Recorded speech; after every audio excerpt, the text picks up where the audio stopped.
80ാമത്തെ പദ്യത്തിലാണ് നമ്മൾ അവസാനിപ്പിച്ചത്. ആഭാസാകാശമേവേദം ഭാമാത്രമവഭാസനം വിശ്വമാകാരരഹിതം സ്വഭാവം വിദുരവ്യയം. ആഭാസാകാശം എന്ന് പറഞ്ഞാൽ ആകാശത്തിൻ്റെ പ്രതിബിംബം പോലെയാണ് ഈ പ്രപഞ്ചം ബോധത്തിൽ കാണപ്പെടുന്നത്. ആകാശത്തിൻ്റെ പ്രതിബിംബം കണ്ണാടിയിലോ വെള്ളത്തിലോ നമുക്ക് കാണാവുന്നതാണ്.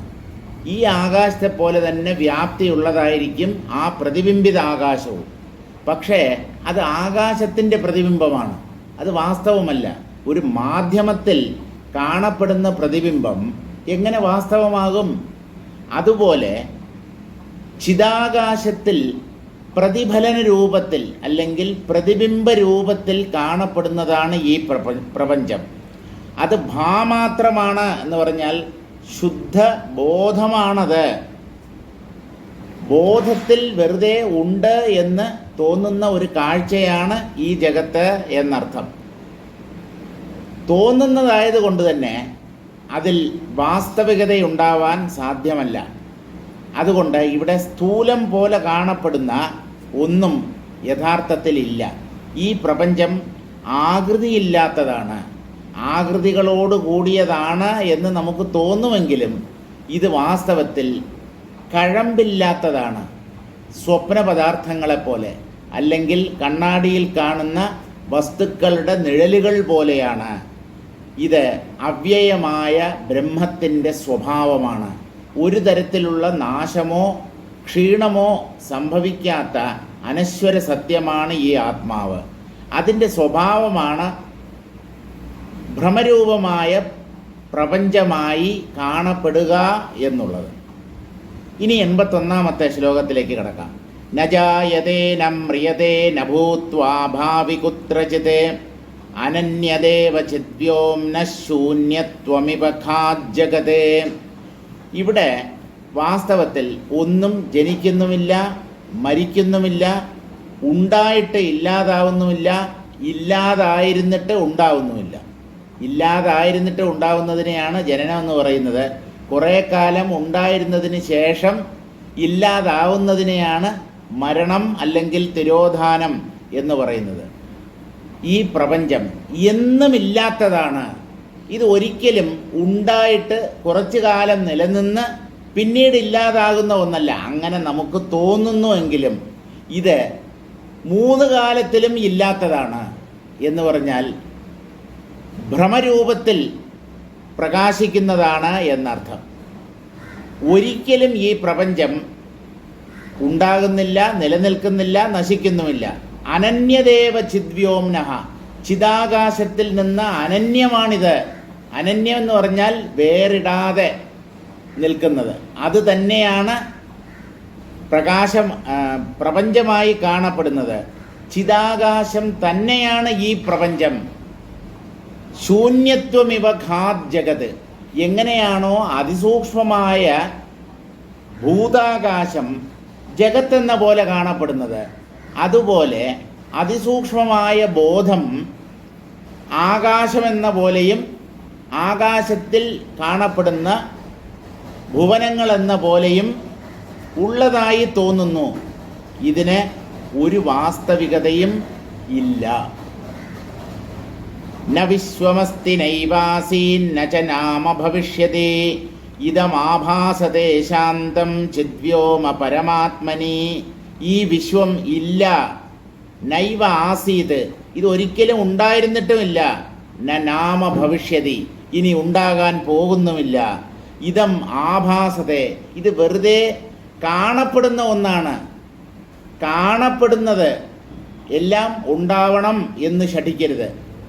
യഥാർത്ഥത്തിൽ ഇല്ലാതെ തന്നെ കാണപ്പെടുന്നതാണ് ഭ്രമം. മരുഭൂമിയിലെ കാനൽ ജലം പോലെ ഒരു തുള്ളി വെള്ളം ആ മണലാരണ്യത്തിലില്ല. പക്ഷേ ഒരു ജലാശയം അലയടിക്കുന്നത് പോലെ മനുഷ്യർക്കും മറ്റ് ജീവജാലങ്ങൾക്കും തോന്നുന്നു. ഇതാണ് മിഥ്യ എന്ന് പറയുന്നത്. ഒന്നില്ലാതെ തന്നെ ഉള്ളതുപോലെ കാണപ്പെടുന്നു. അതിനെയാണ് ഭ്രമം, മായ, മിഥ്യ എന്നൊക്കെ പറയുന്നത്. ഇത് ശാന്തമായ ചിദാകാശമാണ്. ഈ ചിദാകാശം, ആ ചിദാകാശത്തിൽ തന്നെ അല്ലെങ്കിൽ ഈ ചിതാകാശം തന്നെ പ്രപഞ്ചമെന്ന പോലെ കാണപ്പെടുന്നു. അതിൽ കവിഞ്ഞ് ഈ പ്രപഞ്ചത്തിന് ഒരു വസ്തുസത്തയുമില്ല. ബോധഭിന്നമായ ഒരു പ്രപഞ്ചം ഒരിടത്തും ഒരിക്കലും ആരും അനുഭവിക്കില്ല. അനുഭവത്തിൽ തങ്ങി നിൽക്കുന്നതാണ് ഏത് പ്രപഞ്ചാനുഭവവും. അനുഭവത്തിൽ പ്രകാശിക്കുന്നത് അനുഭവമല്ലാതെ മറ്റെന്താകും? ജഡത്തിൻ്റെ നിലനിൽപ്പ് ബോധത്തിലാണ്. ജഡത്തെ ബോധം ഉണ്ട് എന്ന് അംഗീകരിക്കുമ്പോൾ ആ ബോധത്തിനാണ് ജഡത്തിൻ്റെ അനുഭവം. ജഡസങ്കല്പത്തെ ബോധം കൈവിട്ടാൽ ജഡം എവിടെയുണ്ട്, ആർക്കുണ്ട്? അപ്പോൾ ജഡമുണ്ട് എന്നുള്ളത് ഒരു ഭാവമോ ഒരു ഭാവനയോ സങ്കല്പമോ ഒരു കാഴ്ചപ്പാടോ മാത്രമാണ്. അത് ഒരിക്കലും വാസ്തവമാവാൻ പറ്റില്ല. ചിദാകാശം അത് തന്നെയാണ് പരമാത്മാവ്, അത് തന്നെയാണ് ബ്രഹ്മം. ബ്രഹ്മം ബ്രഹ്മത്തിൽ കാണപ്പെടുന്നു, അതാണ് പ്രപഞ്ചം എന്ന് പറയുന്നത്. പക്ഷേ ബ്രഹ്മത്തിൽ ബ്രഹ്മമാണ് കാണപ്പെടുന്നത് എന്ന് മനസ്സിലാക്കാതെ പ്രപഞ്ചത്തെ ബ്രഹ്മഭിന്നമായ ഒന്നായി നമ്മുടെ അജ്ഞത കാരണം നാം തെറ്റിദ്ധരിക്കുന്നു. നാമരൂപങ്ങൾക്ക് സത്യത്വം കൽപ്പിക്കുന്നു. അതാണ് മനുഷ്യർ ദുഃഖിക്കാൻ കാരണം. ഇല്ലാത്തതിനെ ഇല്ലാത്തതായിട്ടറിയണം. അത് തന്നെയാണ് ഉള്ളതിനെ ഉള്ളതായി അറിയുക എന്നതുകൊണ്ടും ഉദ്ദേശിക്കുന്നത്. ആ സത്യജ്ഞാനം അതാണ് നമുക്ക് അനന്തമായ ശാന്തി പ്രദാനം ചെയ്യുന്നത്.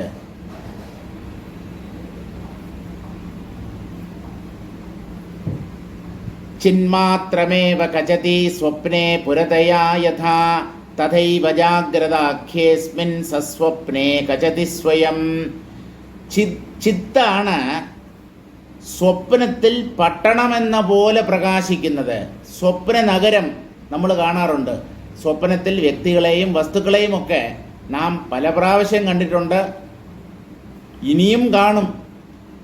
അങ്ങനെ ആരൊക്കെ എന്തൊക്കെ വസ്തുക്കളെയും വ്യക്തികളെയും സ്വപ്നത്തിൽ കണ്ടാലും സ്വപ്നം ഇല്ലാത്തതാണ്.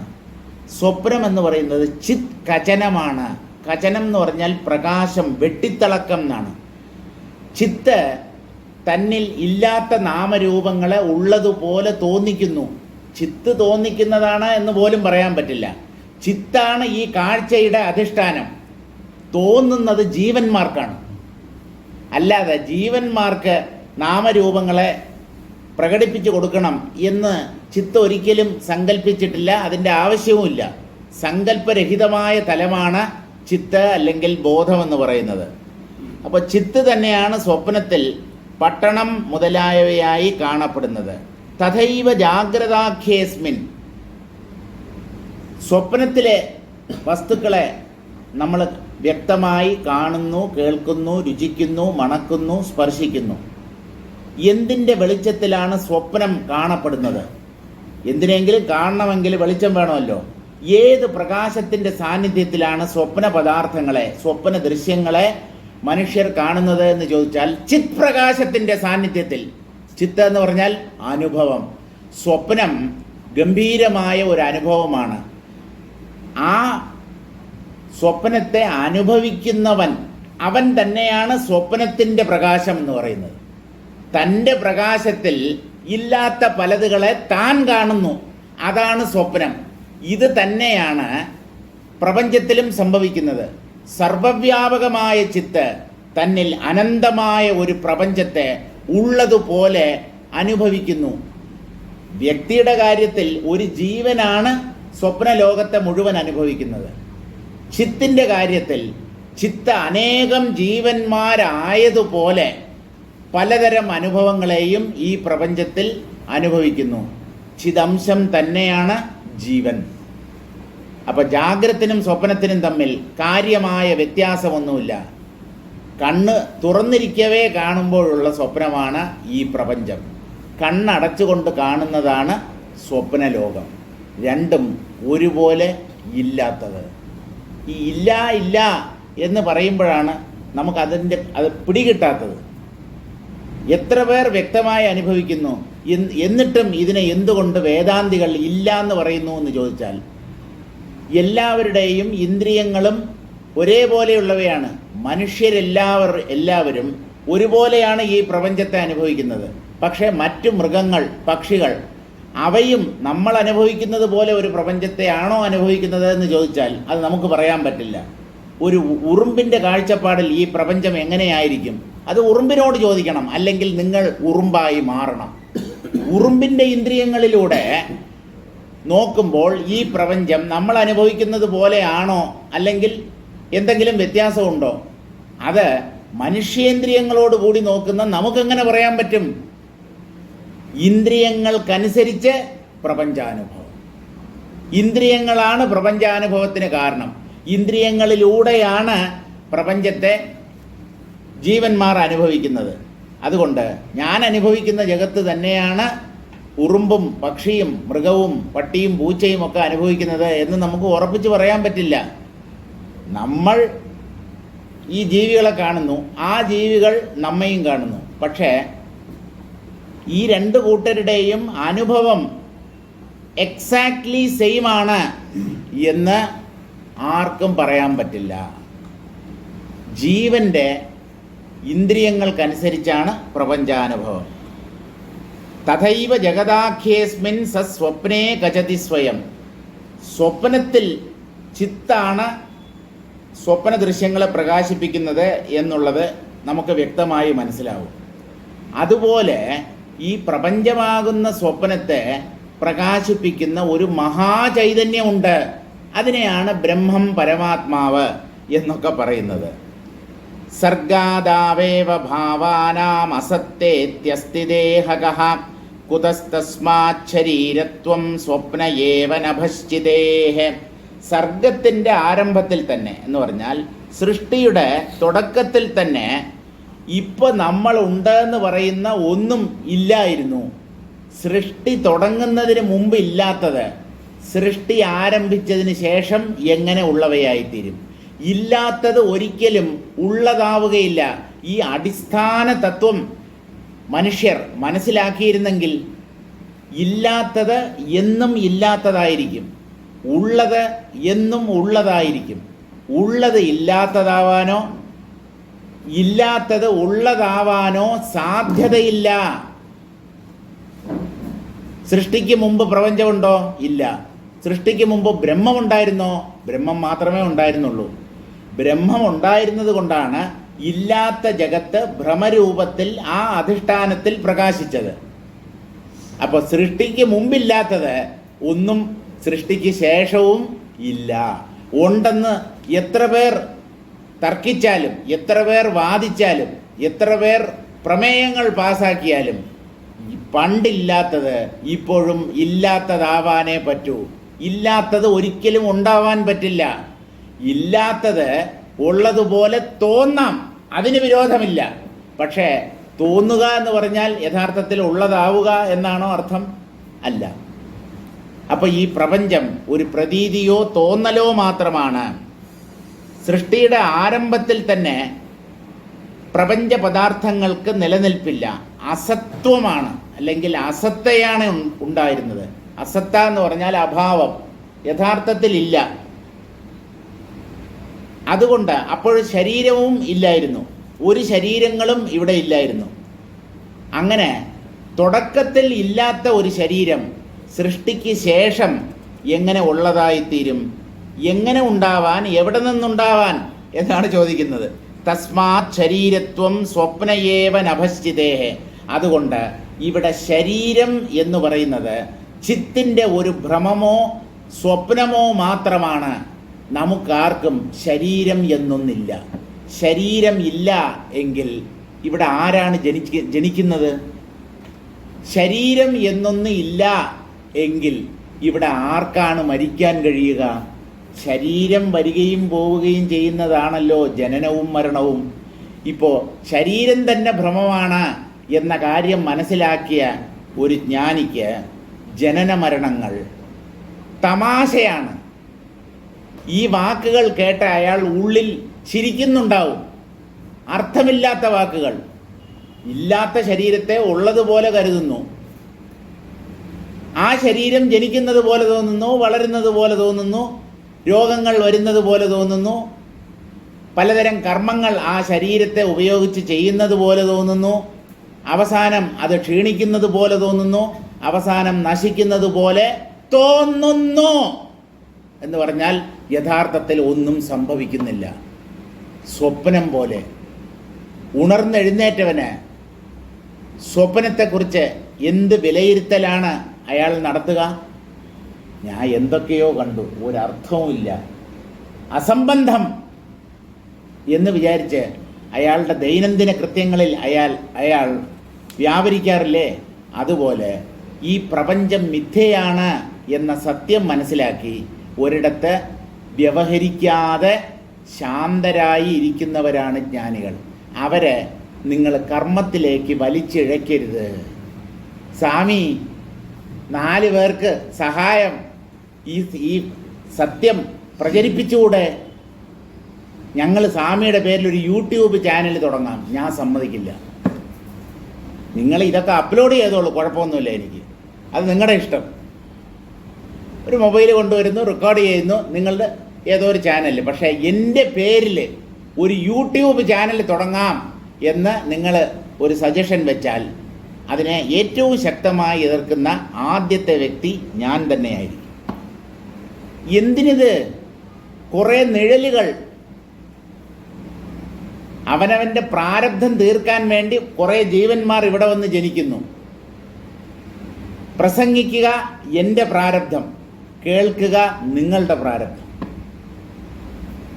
ഈ 2 കൂട്ടർക്കും, അതായത് നമ്മൾ 2 പേർക്കും ഈ പ്രാരബ്ധത്തിൽ നിന്ന് രക്ഷപ്പെടാൻ പറ്റില്ല എന്നുള്ളതാണ് വാസ്തവം.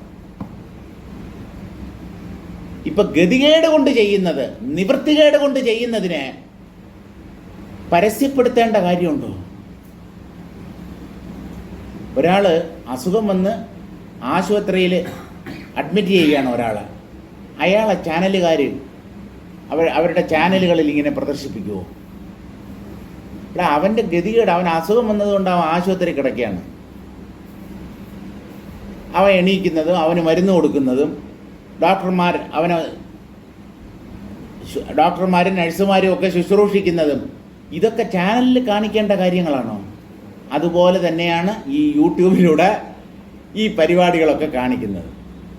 ഓരോരുത്തരുടെ പ്രാരബ്ധം അവരവർ ചെയ്തു തീർക്കുന്നു. പക്ഷേ ചെയ്ത് തീർത്തിട്ട് ഇതോടുകൂടി ഈ കളി അവസാനിപ്പിക്കണമെന്നാണ് എനിക്ക് പറയാനുള്ളത്.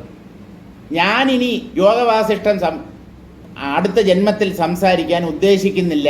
എനിക്കിനി ഇങ്ങോട്ട് വരണമെന്ന് അശേഷം താല്പര്യമില്ല.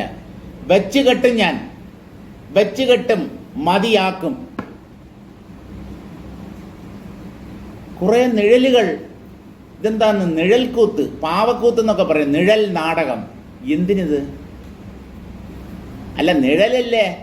നമ്മളൊക്കെ ബ്രഹ്മമാണല്ലോ. നിഴലിൻ്റെ പുറകെ എന്തിനു പോകണം നമ്മൾ? ഇതൊരു നാടകം അവസാനിപ്പിക്കണം. അവസാനിക്കേണ്ടതാണ് നാടകം എന്ന് പറയുന്നത്. 24 മണിക്കൂർ ആരും നാടകം കളിക്കാറില്ല. അത് കാണാൻ കാണികളും ഉണ്ടാവില്ല.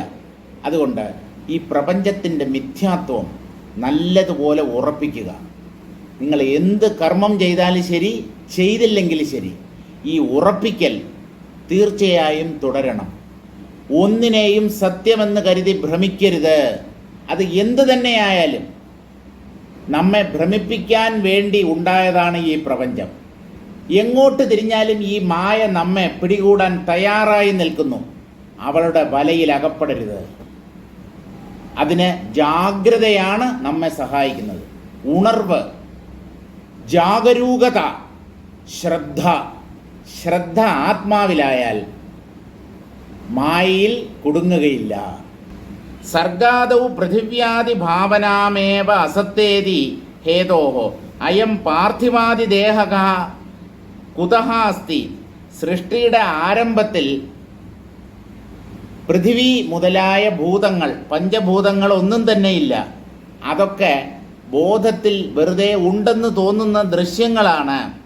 അങ്ങനെ ആരംഭത്തിൽ തന്നെ എന്ന് പറഞ്ഞാൽ സൃഷ്ടി തുടങ്ങുന്നതിന് മുമ്പ് പഞ്ചഭൂതങ്ങൾ തന്നെ ഇല്ലെങ്കിൽ പഞ്ചഭൂത സമാഹാരമായ ഈ ശരീരം അപ്പോൾ ഉണ്ടായി അല്ലെങ്കിൽ ഉണ്ടായിരുന്നു എന്ന് നമുക്ക് എങ്ങനെ പറയാൻ പറ്റും?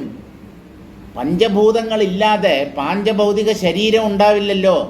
പഞ്ചഭൂതങ്ങൾ തന്നെ മിഥ്യയാണെങ്കിൽ അവയുടെ ചേർച്ച സംയോഗമായ ഈ ശരീരം എങ്ങനെ സത്യമായി തീരും? അതുകൊണ്ട് ഇത് സ്വപ്നം തന്നെയാണ്. ശരീരത്വം നഭോരൂപസ്യ ചിതേഹേ സ്വപ്നയേവ. അതിസൂക്ഷ്മമായ ബോധത്തിൻ്റെ വെറും സങ്കല്പമോ ഭ്രമമോ മാത്രമാണ് ഈ പ്രപഞ്ചം, അതുപോലെ ശരീരം. ഇതെല്ലാം തന്നെ സ്വയംഭ്വാഖ്യം ശരീരം സ്വം പൂർവസ്വപ്നോ മഹാചിതേഹ ഇത ഉത്ഥാനാസ്തദനു സ്വപ്നാത് സ്വപ്നാന്തരം വയം. ആദ്യം ബോധത്തിൽ പ്രകടമായ ഭ്രമമാണ് സ്വയംഭൂ അഥവാ ബ്രഹ്മാവ്, അതുമല്ലെങ്കിൽ വിശ്വമനസ്സ്. അതായത് വ്യക്തിമനസ്സുകൾ വിശ്വമനസ്സിൽ നിന്ന് വേർതിരിഞ്ഞു വന്നവയാണ്. ആദ്യം പ്രപഞ്ചത്തിൻ്റെ അധിഷ്ഠാനമായി ഒരു വിശ്വമനസ്സ് ഉള്ളതുപോലെ തോന്നി. അതാണ് ഒരു ദിവസം ബ്രഹ്മദേവൻ മഹാവിഷ്ണുവിൻ്റെ നാഭികമലത്തിൽ പ്രത്യക്ഷപ്പെട്ടു എന്നൊക്കെ നമ്മുടെ പുരാണങ്ങളിൽ പറയുന്നത്. ഇതിനെ തന്നെയാണ് ഗുരുദേവൻ ആ ജനനീ നവരത്ന മഞ്ജരിയിൽ 1-ാമത്തെ ശ്ലോകത്തിൽ പറയുന്നത്. ഒന്നായ മാമതിയിൽ നിന്നായിരം ത്രിപുടി വന്നാശു തൻ മതി മറന്ന് അന്നാദിയിൽ പ്രിയമുയർന്നാടലാം കടലിൽ ഒന്നായി വീണു വലയും എന്നാശനം ഗതി പെറും നാദഭൂമിയിൽ അമർന്നാവിരാഭ പടരും ചിന്നാഭിയിൽ ത്രിപുടി എന്നാണറുമ്പടി കലർന്നാറിടുന്നു ജനനി. ഒന്നായ മാമതിയിൽ നിന്ന്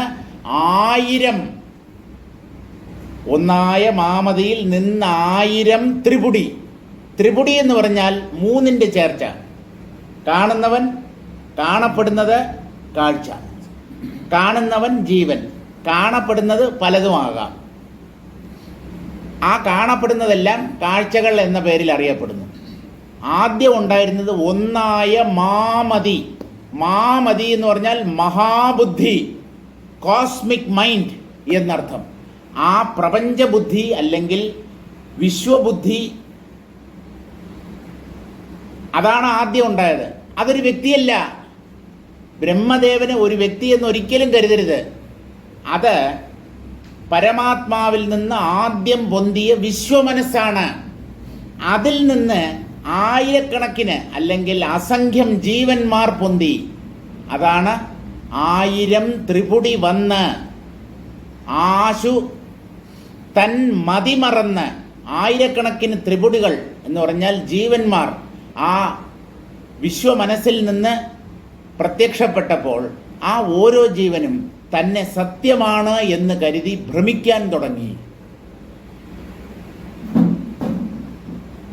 തൻ മതിമറന്ന് അന്നാദിയിൽ പ്രിയമുയർന്ന്. ഊണ് കഴിക്കണം, വിശക്കും.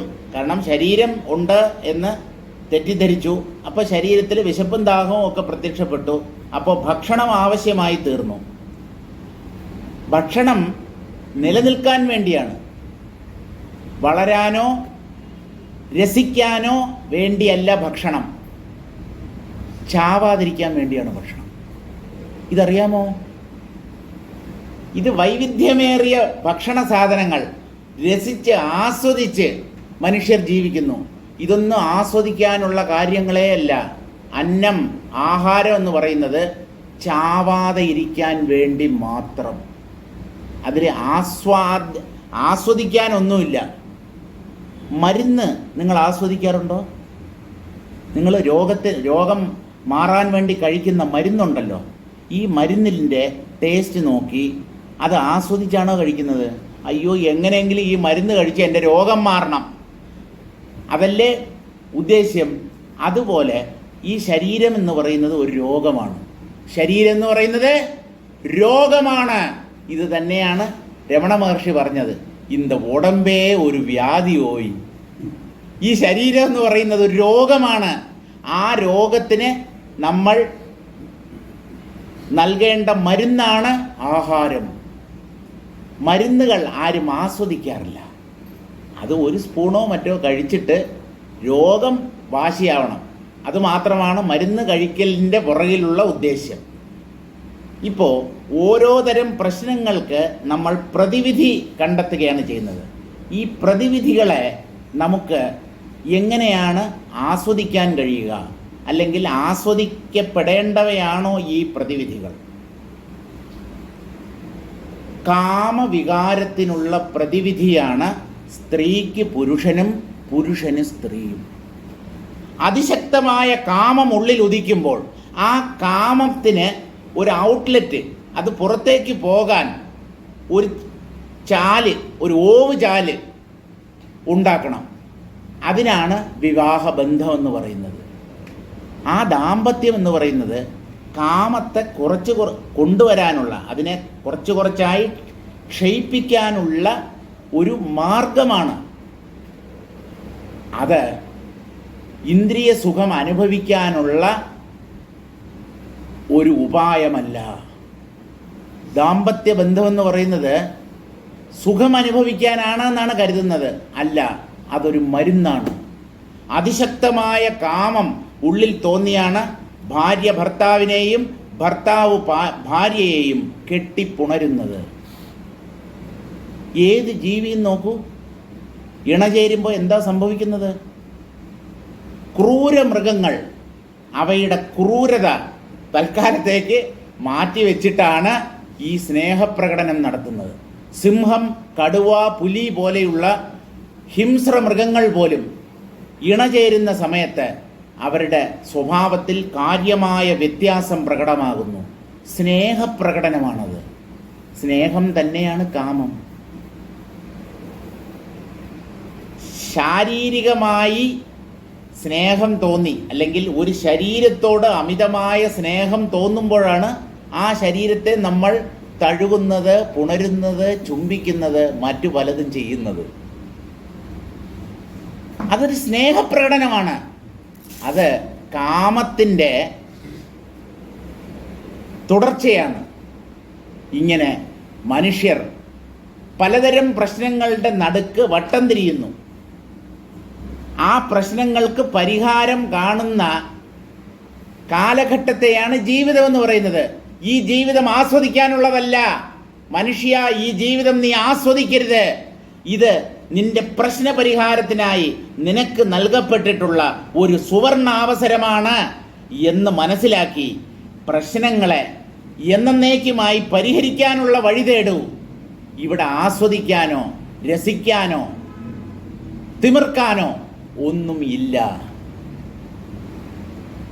മനുഷ്യ ജീവിതം എന്ന് പറയുന്നത് മോക്ഷത്തിലേക്ക് തുറന്നിട്ടിട്ടുള്ള ഒരു വാതിലാണ്. ആ വാതിലിലൂടെ മോക്ഷം എന്ന പദവിയിലേക്ക് നടന്നു കയറുകയാണ് നമ്മൾ വേണ്ടത്. ഇവിടെ ആസ്വദിക്കാനുള്ളതല്ല. എൻജോയ്മെൻ്റ് അങ്ങനെയൊന്നുമില്ല. എൻജോയ്മെൻ്റ് അല്ല. ഇത് അപൂർവമായി, അസുലഭമായി മാത്രം ഒരു ജീവന് കിട്ടുന്ന സുവർണാവസരമാണ്. അത് മനസ്സിലാക്കി ഇതിനെ പ്രയോജനപ്രദമായി വിനിയോഗിക്കുകയാണ് ചെയ്യേണ്ടത്. ഇവിടെ ഭ്രമിക്കാനോ ആസ്വദിക്കാനോ രസിക്കാനോ തലകുത്തി മറിയാനോ ഒന്നും ഇല്ല. മായയിൽപ്പെട്ടവരാണ് ഈ ജീവിതത്തെ ആസ്വദിക്കാനുള്ള ഒരു സന്ദർഭമായി കരുതുന്നത്. സ്വയംഭ്വാഖ്യം ശരീരം സ്വം. സ്വയംഭു ബ്രഹ്മദേവൻ, അദ്ദേഹത്തിനൊരു ശരീരമുണ്ട്. അതാണ് സൂക്ഷ്മ ശരീരം. അതെന്താണെന്ന് നമുക്കറിയില്ല. നമുക്കും സൂക്ഷ്മ ശരീരം ഉണ്ട് എന്ന് വേദാന്തം പറയുന്നു. പക്ഷേ നമ്മളാരും അതിനെ കണ്ടിട്ടില്ല. സ്വപ്നം കാണുമ്പോൾ നമ്മൾ സ്ഥിതി ചെയ്യുന്നത് ഈ സൂക്ഷ്മ ശരീരത്തിലാണ്. കാരണം സ്ഥൂല ശരീരത്തെ പൂർണ്ണമായി നമ്മൾ ഉപേക്ഷിച്ചു. ആ സ്ഥൂല ശരീരത്തിന് എന്ത് സംഭവിക്കുന്നു? ഉറങ്ങിക്കിടക്കുന്ന എൻ്റെ ശരീരത്തിൻ്റെ പുറത്തുകൂടെ പാമ്പഴഞ്ഞു പോയോ പഴുതാര കടിച്ചോ ഒന്നും അറിയത്തില്ല. ഈ ശരീരവുമായിട്ടുള്ള ആ കണക്ഷൻ വിച്ഛേദിച്ചിട്ടാണ് സൂക്ഷ്മ ശരീരത്തിലേക്ക് ജീവൻ കടക്കുന്നത്. അവിടെ മറ്റൊരു ലോകത്തെ അനുഭവിക്കാൻ തുടങ്ങുന്നു. അതിൽ നിന്ന് നമുക്ക് സൂക്ഷ്മ ശരീരം എന്നൊന്നുണ്ട് എന്ന് അനുമാനിക്കാൻ മാത്രമേ കഴിയൂ. അപ്പോൾ ആദ്യമായി ബോധത്തിൽ നിന്ന് സ്വയംഭൂ എന്നുള്ള, അല്ലെങ്കിൽ വിശ്വമനസ്സ്, ബ്രഹ്മാവ് എന്ന പേരിലൊക്കെ അറിയപ്പെടുന്ന ഒരു സൂക്ഷ്മ ശരീരം ഉണ്ടായി. സ്വയം പൂർവ സ്വപ്നോ മഹാചിതേഹേ, അതാണ് ബോധത്തിലെ ആദ്യത്തെ സ്വപ്നം. അപ്പോൾ മറ്റുള്ളതൊക്കെയോ? ബ്രഹ്മദേവൻ നടത്തിയ സൃഷ്ടി, അദ്ദേഹത്തിൻ്റെ സൃഷ്ടിയിൽപ്പെട്ട ജീവന്മാർ, അവർ ജീവിക്കുന്ന ലോകം, അവരുടെ കർമ്മങ്ങൾ, അവരുടെ സുഖദുഃഖങ്ങൾ, ഇതെല്ലാം സ്വപ്നത്തിൽ നിന്നുണ്ടാകുന്ന മറ്റു സ്വപ്നങ്ങൾ പോലെ. തൃശ്ശൂർ പൂരം പറയുമ്പോൾ വലിയ പൂരമുണ്ട്, ചെറുപൂരങ്ങളുണ്ട്, അല്ലേ? ചെറുപൂരം അതായത് പ്രധാനപ്പെട്ട അതാണ് സ്വരാജ് ഗ്രൗണ്ടിന് ചുറ്റും. മറ്റ് ഭാഗങ്ങളിൽ നിന്നെത്തുന്ന ചെറിയ ചെറിയ പൂരങ്ങളുണ്ട്. ഇതെല്ലാം കൂടെ ഒരു സ്ഥലത്ത് വന്ന് സമ്മേളിക്കും. ആന, പുലികളി, ഈ രണ്ടെണ്ണത്തിൽ ഭയങ്കര ഭ്രമമുള്ളവരാണ് തൃശ്ശൂരുകാര് എന്നാണ് ഞാൻ മനസ്സിലാക്കിയിട്ടുള്ളത്. ആന എന്ന് പറഞ്ഞാൽ അവർക്കൊരു ഹരമാണ്. അതുപോലെ പുലികളി, എവിടെ പുലികളി ഉണ്ടെങ്കിലും ഇല്ലെങ്കിലും തൃശ്ശൂരും ഉണ്ടാവും, ഉറപ്പാണ്. മേളം, മേളവും അവർക്ക് വെടിക്കെട്ട്, കുറേ ഐറ്റം ഉണ്ടല്ലോ. അപ്പോൾ തൃശ്ശൂരുകാർക്ക് മാത്രം അവകാശപ്പെടാവുന്നത്. അങ്ങനെ തലയാട്ടി രസിച്ച് കൈ ഇങ്ങനെയല്ലേ, രസം മുറുകുമ്പോഴാണ് അങ്ങനെയൊക്കെ കാണിക്കുന്നത്. ആയിക്കോട്ടെ, എങ്ങനെയെങ്കിലും രസിച്ചോട്ടെ, പക്ഷേ ജീവിതം രസിക്കാനുള്ളതല്ല എന്നാണ് വസിഷ്ഠ മഹർഷിയുടെ അഭിപ്രായം. അപ്പോൾ ആദ്യമായി ബ്രഹ്മാവ് എന്ന സൂക്ഷ്മ ശരീരം സ്വപ്നം പോലെ ഈ അഖണ്ഡബോധത്തിൽ പ്രത്യക്ഷപ്പെട്ടു. ഇത ഉത്ഥാനാസ്തദനു സ്വപ്നാത് സ്വപ്നാന്തരം വയം. ആ സ്വപ്നം, ബ്രഹ്മദേവന്റെ സ്വപ്നത്തിലെ ഭാഗമാണ് നമ്മളൊക്കെ. അതായത് പരമാത്മാവിൻ്റെ നേരിട്ടുള്ള സ്വപ്നത്തിൽ പെട്ടിരുന്നാൽ നമുക്ക് പിന്നെയും ഒരു വാസ്തവികതയുണ്ട് എന്ന് അംഗീകരിക്കാം. ബ്രഹ്മത്തിൽ നിന്നുണ്ടായ ബ്രഹ്മദേവൻ ആദ്യത്തെ സ്വപ്നം. ആ ബ്രഹ്മദേവന്റെ സങ്കല്പം അല്ലെങ്കിൽ സ്വപ്നത്തിൽ പ്രത്യക്ഷപ്പെട്ടവരാണ് ഇവിടെ കൂടിയിരിക്കുന്ന, അതുപോലെ പുറത്ത് നടക്കുന്ന ജീവന്മാരും എല്ലാം. ഈ പ്രപഞ്ചത്തിൽ എന്തുണ്ടോ അതൊക്കെ ബ്രഹ്മദേവന്റെ സ്വപ്നത്തിൻ്റെ ഭാഗമാണ്. അങ്ങനെ നോക്കുമ്പോൾ സ്വപ്നത്തിലാണ് നമ്മളൊക്കെ സ്ഥിതി ചെയ്യുന്നത്. സ്വപ്നം തന്നെ മിഥ്യയാണെങ്കിൽ സ്വപ്നത്തിനകത്ത് കാണപ്പെടുന്ന മറ്റൊരു സ്വപ്നം, അതിന് എന്ത് വാസ്തവികതയാണുള്ളത്? ഇല്ലേ ഇല്ല എന്നാണ്. നാസ്തീതി ജാനീഹി ഭോഹോ. ശങ്കരാചാര്യസ്വാമികൾ ശിഷ്യനെ പ്രൗഢാനുഭൂതിയിൽ ഉപദേശിക്കുന്നത്, കുഞ്ഞെ, ഈ പ്രപഞ്ചവും നീയും ഞാനും ഒന്നും ഇവിടെ ഇല്ല തന്നെ. ഇത് ഉറപ്പാക്കിക്കോളൂ. ഇത് ചുമ്മാതെ വെറും വാക്ക്, പാഴ്വാക്ക് പറയുന്നതല്ല. ഇതാണ് അന്തിമമായ സത്യം. ഞാനും നീയും ഈ പ്രപഞ്ചവും ഇല്ല. ഉള്ളത് ബോധം, ബ്രഹ്മം മാത്രം. ഞങ്ങളുടെ വാക്കുകളെ നീ സംശയിക്കരുതേ. കാരണം നിന്റെ അനുഭവത്തിൽ ഈ പ്രപഞ്ചം സത്യമായിട്ടാണ് പ്രകാശിക്കുന്നത്. ഞങ്ങളെപ്പോലെയുള്ളവർ സത്യസാക്ഷാത്കാരം നേടിയവരാണ്. ഞങ്ങൾക്ക് ഈ പ്രപഞ്ചം മിഥ്യയാണ് എന്നുള്ള സത്യം തിരിച്ചറിയാൻ കഴിഞ്ഞു. അത് ഞങ്ങളെപ്പോലെയുള്ളവർ നിന്നോട് പറയുന്നു. ഇത് വിശ്വസിക്കൂ എന്നാണ് പറയുന്നത്. കാരണം ഇത് അതിബുദ്ധിമാനായ മനുഷ്യൻ പോലും ഈ പ്രപഞ്ചവും ജീവഭാവവും മിഥ്യയാണ് എന്ന് പറഞ്ഞാൽ സമ്മതിച്ചു തരില്ല. എങ്ങനെ ഇത് കള്ളമാവും? ഇത് സത്യമാണ്. ഞാൻ എന്നുള്ളത് എത്ര വ്യക്തമായിട്ടാണ് എൻ്റെ ഉള്ളിൽ അനുഭവിക്കുന്നത്, അതുപോലെ തന്നെ വ്യക്തതയോടുകൂടി അനുഭവപ്പെടുന്നതാണ് ഈ ബാഹ്യ ലോകവും ആ ലോകത്തിലുള്ള പദാർത്ഥങ്ങളും. ഇതൊക്കെ അപ്പാടെയില്ല എന്ന് വേദാന്തികൾ പറയുമ്പോൾ അത് അവരുടെ മനസ്സിന് ഉൾക്കൊള്ളാൻ പറ്റുന്നില്ല. അവർക്ക് വല്ലാത്തൊരു വിമ്മിഷ്ടം അനുഭവപ്പെടുന്നു. എന്തു ചെയ്യാൻ പറ്റും? വിചാരം ചെയ്യുന്നവനാണ് ഈ പ്രപഞ്ചം മിഥ്യയാണ് എന്നുള്ള കാര്യം അല്പാൽപം ആയിട്ട് ഉള്ളിൽ തെളിയുന്നത്. ഇത ഉത്ഥാനാസ്തദനു സ്വപ്നാത് സ്വപ്നാന്തരം വയം. നമ്മൾ സ്വപ്നത്തിനകത്ത് കാണപ്പെടുന്ന കൊച്ചു കൊച്ചു സ്വപ്നങ്ങളാണ്. നമുക്ക് ഒരു വാസ്തവികതയും ഇല്ല. ഞാനില്ല എന്നറിയുന്നതാണ് ആത്മജ്ഞാനം. അല്ല, ആത്മാവിനെ അറിയുന്നതല്ലേ ആത്മജ്ഞാനം? ഞാനില്ല എന്നറിയുമ്പോൾ ഉള്ളത് പ്രകാശിച്ച് തുടങ്ങും. ഉള്ളത് ആത്മാവാണ്. അപ്പോൾ നിങ്ങൾക്ക് ആത്മാവിനെ കുറിച്ചുള്ള അറിവുണ്ടാവും. അതുകൊണ്ട് തൻ്റെ ഇല്ലായ്മ തിരിച്ചറിയുന്നത് തന്നെയാണ് ആത്മാവിൻ്റെ ഉണ്മയെ തിരിച്ചറിയുക എന്ന് പറയുന്നത്. രണ്ടും ഒന്ന് തന്നെയാണ്. ഞാനില്ല, അല്ലെങ്കിൽ ആത്മാവ് മാത്രമേ ഉള്ളൂ. ഇതിൻ്റെ പേരാണ് ബ്രഹ്മജ്ഞാനം. ബ്രഹ്മം അതവിടെ ഇരിക്കട്ടെ, എല്ലാം ബ്രഹ്മമാണ്. താങ്കളോ എല്ലാം ബ്രഹ്മമാണ് എന്ന് അംഗീകരിക്കുന്ന താങ്കൾ വാസ്തവത്തിൽ ഉള്ളയാളാണോ അല്ലെങ്കിൽ ഇല്ലാത്തയാളോ? അല്ല, ഞാനുണ്ട്, ഞാനാണല്ലോ ബ്രഹ്മം സത്യമാണ് എന്ന് പറയുന്നത്. പ്രപഞ്ചം മിഥ്യയാണെന്ന് അംഗീകരിക്കുന്നവൻ ഞാനാണ്. സുഹൃത്തെ, പ്രപഞ്ചം മിഥ്യയാണെന്ന് പറയുന്നതിന് മുമ്പ് നിങ്ങൾ മിഥ്യയാണ് എന്ന് പറയാൻ തയ്യാറാണ്. ഞാൻ ഇത് സുഷുപ്തിയിൽ ദിവസേന മറഞ്ഞു പോകുന്ന ഒന്നാണ്. കാണാനില്ല ഇവനെ. സുഖമായിട്ട് കിടന്നുറങ്ങുമ്പോഴേ ഈ ഞാൻ ഇല്ല, ഇവന് എന്ത് സത്യത്വമാണ് നമുക്ക് കൽപ്പിക്കാൻ കഴിയുക? ഇതെങ്ങനെ വാസ്തവമാവും? അല്ല, ആത്മാവ് എപ്പോഴും ഉണ്ടോ? ആത്മാവ് എപ്പോഴും ഉണ്ട്. ഈ ആത്മാവ് അനുഭവമാണ്.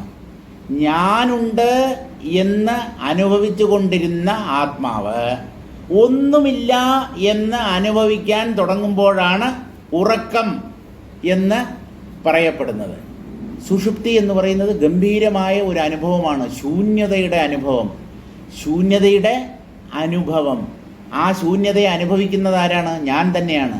സ്വപ്നം കണ്ടുകൊണ്ടിരുന്ന ഞാൻ തന്നെയാണ് സുഷുപ്തിയിൽ ഒന്നിനെയും അറിയാതെ ഇരിക്കുന്നത്. അതുകൊണ്ട് അനുഭവം ഒടുങ്ങുന്നില്ല. അനുഭവത്തിന് നാശം സംഭവിക്കുന്നില്ല. അനുഭവത്തിൽ പൊന്തിമറയുന്ന കാഴ്ചകൾ, അതിലാണ് വൈവിധ്യം. അവ പൊന്തുകയും മറയുകയും ചെയ്യും. പക്ഷേ ഏത് അധിഷ്ഠാനത്തിലാണോ ഈ പൊന്തിമറയുന്ന മിഥ്യാദർശനങ്ങൾ പ്രത്യക്ഷപ്പെടുന്നത് പിന്നീട് മറഞ്ഞു പോകുകയും ചെയ്യുന്നത്, ആ അധിഷ്ഠാനം എപ്പോഴും ഉള്ളതാണ്. സിനിമ, ചലച്ചിത്രം അത് കള്ളമാണ്. കാരണം ഒരേ തിരശീലയിൽ തന്നെ, ഒരേ വെള്ളിത്തിരയിൽ തന്നെ എത്രയോ സിനിമകൾ പ്രദർശിപ്പിക്കപ്പെടുന്നുണ്ട്. വെള്ളിത്തിര ഒന്നാണ്, സിനിമകൾ പലത്. ഏത് പടം വേണമെങ്കിലും ഒരു വെള്ളിത്തിരയിൽ പ്രദർശിപ്പിച്ചൂടെ? ഈ വെള്ളിത്തിര പോലെ അധിഷ്ഠാനമായി വർത്തിക്കുന്നതാണ് ആത്മാവ്. ചലച്ചിത്രം പോലെ പൊന്തി മറയുന്ന കാഴ്ചകളാണ് ഈ പ്രപഞ്ചം. അതിൽ വൈവിധ്യങ്ങൾ ഏറെയുണ്ടാവും. വെള്ളിത്തിരയ്ക്ക് ഒരു മാറ്റവും സംഭവിക്കുന്നില്ല. അത് അചഞ്ചലമാണ്. പ്രകാശ തമസ്സുകളാൽ ബാധിക്കപ്പെടാത്തതാണത്. ഈ വെള്ളിത്തിരയിലാണ് പ്രകാശത്തിൻ്റെ സഹായത്തോടുകൂടി, പ്രകാശവും ഇരുട്ടും രണ്ടും ചേർന്നതാണ് ചലച്ചിത്രമെന്ന് പറയുന്നത്. ചില ഭാഗങ്ങളിൽ കൂടുതൽ പ്രകാശം, ചില ഭാഗങ്ങളിൽ കുറച്ച് പ്രകാശം, ചില ഭാഗങ്ങളിൽ പ്രകാശമേ ഇല്ല. എന്നാലേ ആ പടം നമുക്ക് കാണാൻ പറ്റൂ. ഒറ്റ പ്രകാശം മാത്രമേ ഉള്ളൂവെങ്കിൽ ഒന്നും കാണാൻ പറ്റില്ല. കൂരിരുട്ടാണെങ്കിലും ഒന്നും കാണാൻ പറ്റില്ല. അപ്പോൾ കാഴ്ചകൾ എന്ന് പറയുന്നത് ഇരുട്ടിൻ്റെയും വെളിച്ചത്തിൻ്റെയും ഒരു സങ്കലനമാണ്.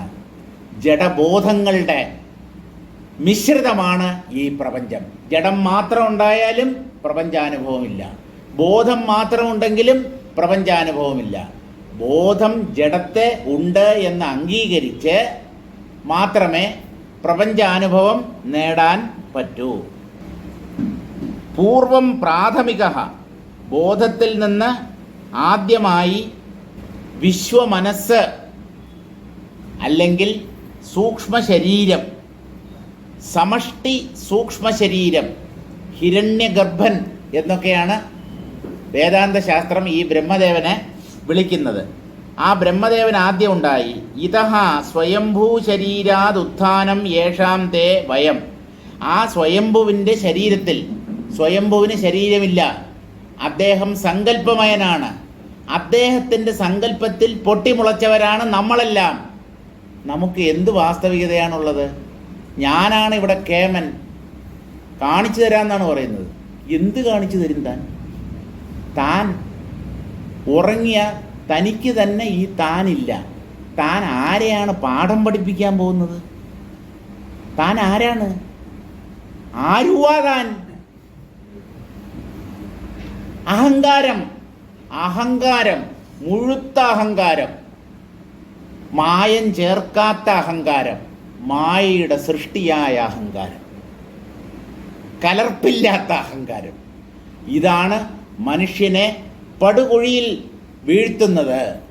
ഈ അഹങ്കാരത്തെ പരിത്യജിച്ചാലല്ലാതെ ആത്മീയമായി നമുക്ക് ഉന്നതി കൈവരിക്കാൻ സാധ്യമല്ല. അപ്പോൾ സ്വയംഭൂവിൻ്റെ സങ്കല്പത്തിലുണ്ടായവരാണ് ജീവന്മാരും ജഗത്തും. തദനു സ്വപ്നാത് സ്വപ്നാന്തരമിവേത്യർത്ഥ. സ്വപ്നം നമ്മൾ കണ്ടുകൊണ്ടിരിക്കുമ്പോൾ തന്നെ സ്വപ്നത്തിനകത്ത് നമ്മൾ ഉറങ്ങിക്കിടക്കുന്നതായും അതിൻ്റെ ഉള്ളിൽ നമ്മൾ മറ്റൊരു സ്വപ്നം കാണുന്നതായും സ്വപ്നം കാണാം. അങ്ങനെ ഉള്ളിലേക്ക് എത്ര വേണമെങ്കിലും പോവാം. ഉണർന്നെഴുന്നേൽക്കുമ്പോൾ ഏതാണ്ട് ഒരു ഭ്രാന്തൻ്റെ അവസ്ഥയിലായിരിക്കും എത്തിയിരിക്കും നമ്മൾ. ഞാൻ ഒരിടത്ത് കിടക്കുമ്പോഴാണ് സ്വപ്നം കാണുന്നത്, കിടന്നുറങ്ങുമ്പോൾ. ഉറക്കത്തിൽ ഞാൻ ഒരു സ്ഥലത്ത് കിടക്കുകയാണ്, ട്രെയിനിൽ ബർത്തിൽ കിടക്കുകയാണ്. അവിടെ വേറൊരു സ്വപ്നം. ബർത്തിൽ കിടക്കുന്ന ഞാൻ കാണുന്ന സ്വപ്നം എന്ന് പറയുന്നത് ഒരു കൊട്ടാരത്തിൽ രാജാവായി ഉറങ്ങിക്കൊണ്ടിരിക്കുന്നതായി കാണുന്നു. ആ രാജാവ് തന്നെ ഒരു ഭിക്ഷക്കാരനായി സ്വപ്നം കാണുന്നു. ഇങ്ങനെ സ്വപ്നത്തിൻ്റെ ഉള്ളിലേക്ക്. അതുപോലെ സ്വപ്നത്തിൻ്റെ ഉള്ളിൽ കാണപ്പെടുന്ന കൊച്ചു കൊച്ചു സ്വപ്നങ്ങളാണ് ഈ ജീവന്മാർ. മഹാസ്വപ്നത്തിൻ്റെ പേരാണ് സൃഷ്ടികർത്താവ് ബ്രഹ്മദേവൻ. അദ്ദേഹമാണ് ഏറ്റവും വലിയ സ്വപ്നം. അദ്ദേഹത്തിൻ്റെ സ്വപ്നത്തിൻ്റെ അംശങ്ങളാണ് ജീവന്മാരെല്ലാവരും തന്നെ. ഗണ്ഡസ്യോപരിജാതാനാം സ്ഫോടാനാമതയേവനഃ പരമേണ പ്രയത്നേന ന മനോനാമയാസ്യതി. സ്വപ്നത്തിനകത്ത് കാണപ്പെടുന്ന മറ്റൊരു സ്വപ്നം. ഇതിനൊരു ഉദാഹരണം പറയുകയാണ്.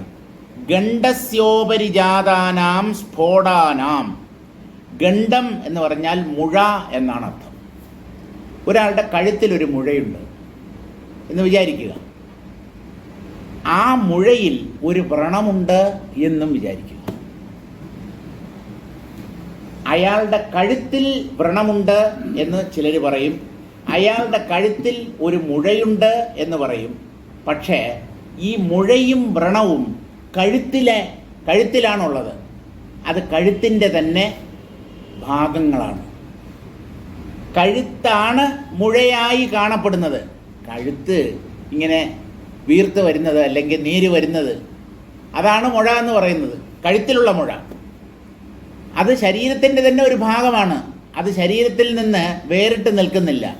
ഇപ്പോൾ കഴുത്തിൽ കാണപ്പെടുന്ന മുഴയും ആ മുഴയിൽ പ്രത്യക്ഷപ്പെടുന്ന വ്രണവും കഴുത്ത് തന്നെയാണ്. എന്നാലും നമ്മൾ മുഴ, വ്രണം എന്നൊക്കെ പേര് പറയുന്നില്ലേ? എല്ലാം കഴുത്തിലാണ് അല്ലെങ്കിൽ കഴുത്താണ്. ഇതുപോലെ പരമാത്മാവിൽ നിന്ന് ബ്രഹ്മാവെന്ന സ്വപ്നം ആദ്യം ഉദിച്ചു. ആ ബ്രഹ്മദേവൻ സ്വപ്നം പോലെ തൻ്റെ സ്വപ്നത്തിൽ കുറേ ജീവന്മാരെ കണ്ടു. ആ ജീവന്മാർ ഈ ലോകത്ത് ജീവിക്കുമ്പോൾ അവർ സ്വപ്നം കാണുന്നു, നമ്മൾ സ്വപ്നം കാണുന്നില്ലേ? ഇപ്പം എത്ര സ്വപ്നമായി? ആദ്യത്തെ സ്വപ്നം, ആ സ്വപ്നത്തിൽ ജീവന്മാർ പ്രത്യക്ഷപ്പെട്ടു. ആ ജീവന്മാർ വീണ്ടും സ്വപ്നം കാണുന്നു. ആ സ്വപ്നത്തിൻ്റെ ഉള്ളിൽ നമുക്ക് വീണ്ടും സ്വപ്നങ്ങൾ കാണാൻ കഴിയും. ഇങ്ങനെ ഇതൊരു സ്വപ്ന പരമ്പരയാണ്. സ്വപ്ന പരമ്പര എത്രയുണ്ടായാലും അതൊരു വംശപരമ്പര പോലെയോ ഒരു തായ്വഴി പോലെയോ എത്ര വ്യാപിച്ചു കിടക്കുന്നതായാലും സ്വപ്നം സത്യമല്ല. അതുപോലെ ബ്രഹ്മദേവൻ മുതൽ ഇങ്ങോട്ടുള്ള സകലതും മിഥ്യ മാത്രമാണ്. ഇതിനൊന്നിനും ഒരു സത്യത്വവും ഇല്ല. സത്യമെന്ന് പറയുന്നത് അഖണ്ഡബോധം അല്ലെങ്കിൽ ആത്മാവ്, ബ്രഹ്മം, അതുമാത്രമാണ്. പരമേണ പ്രയത്നേന ന മനോനാമയാസ്യതി. നമ്മൾ എത്ര ശ്രമിച്ചാലും നമ്മൾ സ്വപ്നത്തിൻ്റെ അംശങ്ങളായി തന്നെയാണ് ഇവിടെ ജീവിക്കുന്നത്. ഈ സ്വപ്നത്തിൽ നിന്ന് അത്ര പെട്ടെന്ന് പുറത്തു കടക്കാൻ പറ്റില്ല. ഇപ്പോൾ ബ്രഹ്മദേവൻ്റെ സ്വപ്നത്തിലുള്ള ജീവന്മാർ ഇവരെങ്ങനെയാണ് ബ്രഹ്മദേവൻ കാണുന്ന സ്വപ്നത്തിൽ നിന്ന് പുറത്തു കടക്കുക എന്ന് ചോദിച്ചാൽ, ബ്രഹ്മദേവൻ്റെ സ്വപ്നത്തിലുള്ളത് സത്യമല്ല. അപ്പോൾ ഈ ജീവൻ താൻ സത്യമാണ് എന്ന വിചാരത്തെ ഉപേക്ഷിച്ച് തൻ്റെ മിഥ്യാത്വത്തെ സാക്ഷാത്കരിക്കുമ്പോൾ ആ ജീവൻ ബ്രഹ്മദേവൻ്റെ സ്വപ്നത്തിൽ നിന്ന് പുറത്തു കടക്കും. ആ ജീവൻ മാത്രം. മറ്റ് ജീവന്മാർ പണ്ടത്തെ പോലെ ഇവിടെ ജീവിച്ചുകൊണ്ടിരിക്കും. കാരണം ആ ജീവൻ്റെ പ്രയത്നം ആണ് ബ്രഹ്മദേവൻ്റെ സ്വപ്നത്തിൽ നിന്ന് ഉണരാൻ സഹായിക്കുന്നത്. ഇനി സ്വപ്നത്തിൻ്റെ അംശമായ ജീവന്മാർ ഉണരുന്നു, അവർ സ്വപ്നത്തിൽ നിന്ന് പുറത്തു കടക്കുന്നു എന്ന് പറയുന്നതിൽ എന്തെങ്കിലും അർത്ഥമുണ്ടോ? സ്വപ്നത്തിൽ ജീവന്മാർ എന്നും കള്ളമാണ്. ആ ജീവൻ തത്വവിചാരം ചെയ്ത് പ്രപഞ്ചമാകുന്ന സ്വപ്നത്തിൽ നിന്ന് തന്നെ ഉണർത്തുന്നു, ഈ സ്വപ്നത്തിന് പുറത്തു കടക്കുന്നു. ഈ ജീവൻ തന്നെ വാസ്തവമല്ലല്ലോ. അപ്പോൾ ഇവിടെ അന്തിമമായി വിശകലനം ചെയ്യുമ്പോൾ ബ്രഹ്മദേവനുമില്ല, ബ്രഹ്മദേവൻ്റെ സ്വപ്നത്തിൻ്റെ അംശങ്ങളായ ജീവന്മാരുമില്ല, ജഗത്തുമില്ല, ജീവൻ്റെ തത്വവിചാരവും ഇല്ല. ജീവന് ബന്ധം എന്നുള്ളത് യഥാർത്ഥത്തിൽ ഉണ്ടായിട്ടില്ല. അതുകൊണ്ട് മോക്ഷത്തിൻ്റെ ആവശ്യവും ഇല്ല. അപ്പോൾ പിന്നെ നമ്മളൊന്നും ചെയ്യണ്ടല്ലേ, നമ്മുടെ ജോലി എളുപ്പമായല്ലോ. എല്ലാം മിഥ്യയാണ്, എല്ലാം മിഥ്യയാണ് എന്ന് താങ്കൾക്ക് ഉറപ്പുണ്ടോ? ഉറപ്പുണ്ടെങ്കിൽ ഇപ്പം തന്നെ രക്ഷപ്പെട്ടു. പക്ഷെ ആ ഉറപ്പ് നമുക്കിനിയും ഉണ്ടായിട്ടില്ല. നമ്മൾ ഈ പ്രപഞ്ചത്തെയും ജീവന്മാരെയും തന്നെയും എല്ലാം സത്യം സത്യം സത്യം എന്ന് കരുതിയാണ് ഇവിടെ കഴിയുന്നത്. അതുകൊണ്ട് സിദ്ധാന്തപരമായി മാത്രം ഈ സത്യം ബുദ്ധിക്ക് ഉറപ്പ് വരുന്നത് കൊണ്ട് മാത്രം പ്രശ്നപരിഹാരമാവില്ല. ഈ ആത്മാവിനെ സാക്ഷാത്കരിക്കണം. പ്രപഞ്ചം മിഥ്യയാണ് എന്നുള്ളത് ഉറപ്പ് വരണം. എത്രത്തോളം ഉറപ്പ് വരണം? ഈ പ്രപഞ്ചം എത്ര കണ്ട് സത്യമാണ് എന്ന് ഇപ്പോൾ നമുക്ക് ഉറപ്പ് വന്നിട്ടുണ്ടോ, ഇത്രയും ശക്തിയോടുകൂടെ ഇതില്ലാത്തതാണ് എന്ന് ഉറപ്പ് വന്നാൽ ആ ക്ഷണം നിങ്ങൾ മുക്തനാകും. ആത്മജ്ഞാനം എത്ര കണ്ട് ഉറയ്ക്കണം എന്നുള്ള ചോദ്യത്തിന് തത്വദർശികൾ നൽകുന്ന മറുപടി എന്തെന്നോ, ഞാൻ ആത്മാവാണ് എന്ന അറിവ് അതിന് എത്ര കണ്ട് ദാർഢ്യം, ദൃഢതയുണ്ടാവണം അത് പറയാം. ഇപ്പോൾ നിങ്ങൾ ശരീരമാണ് അല്ലെങ്കിൽ നിങ്ങൾക്കൊരു ശരീരമുണ്ട് എന്ന് എത്ര കണ്ട് ഉറപ്പുണ്ടോ, അത്രയും ഉറപ്പ് എനിക്ക് ശരീരമില്ല, ഞാൻ ആത്മാവാണ് എന്ന കാര്യത്തിൽ ഉണ്ടാകുമെങ്കിൽ നിങ്ങൾ ആത്മജ്ഞാനി. ദേഹത്തെ എത്ര കണ്ട് നമ്മൾ സത്യമായി ധരിക്കുന്നുവോ അതുപോലെ ദേഹത്തിൻ്റെ മിഥ്യാത്വം ഉറപ്പു വരണം. എന്നാലേ പ്രയോജനമുള്ളൂ. ഇടയ്ക്കിടയ്ക്ക് ഈ ശരീരം മിഥ്യ, മായ, അത് ഒരു ചിന്തയുടെ രൂപത്തിൽ, ഒരു ആശയത്തിൻ്റെ രൂപത്തിൽ ഉള്ളിൽ തങ്ങി നിന്നതുകൊണ്ട് കാര്യമില്ല. ആ കാര്യം നമുക്ക് നിശ്ചയം വരണം, ഉറപ്പ് വരണം, ആ ദാർഢ്യം നേടണം. അതാണ് നമുക്ക് ആത്മജ്ഞാനത്തിലേക്ക് നമ്മെ നയിക്കുന്ന ഘടകം.